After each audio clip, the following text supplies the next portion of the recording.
আমাদের বাংলাদেশে ক্রিকেট সমর্থক তো অভাব নেই। নাজমুল আলম যে বর্তমান বিপদে পড়েছে, একজন ভালো মানুষ, আমরা কয়জন ওনার পক্ষে দাঁড়িয়েছি?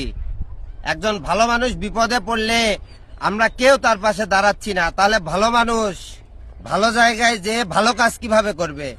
দোষ আমাদের নিজেদের। সরষাতে যেমন ভূত তাড়াতে পারবেন না, বাংলাদেশের এই খারাপ বিভিন্ন জায়গাতে আপনারা এই খারাপ মানুষদেরও সরাইতে পারবেন না।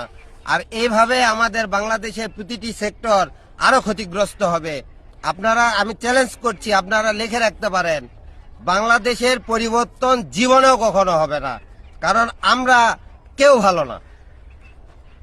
আমরা বাংলাদেশিরা যে আশা করি বাংলাদেশের প্রত্যেকটি সেক্টরে ভালো মানুষ সেই চেয়ারে বসুক, কিন্তু ভালো মানুষ যখন একটা চেয়ারে যে বসে, আশেপাশে তো খারাপ মানুষের একটা বিশাল গ্রুপ আছে। সেই গ্রুপের চক্রান্তে যখন ভালো মানুষ ওই পদ থেকে তাকে সরে আসতে হয় বা অপমান অপদস্থ হতে হয়, তখন তো আমরা বাংলাদেশিরা সেই ভালো মানুষের পক্ষে কখনো দাঁড়ায় না।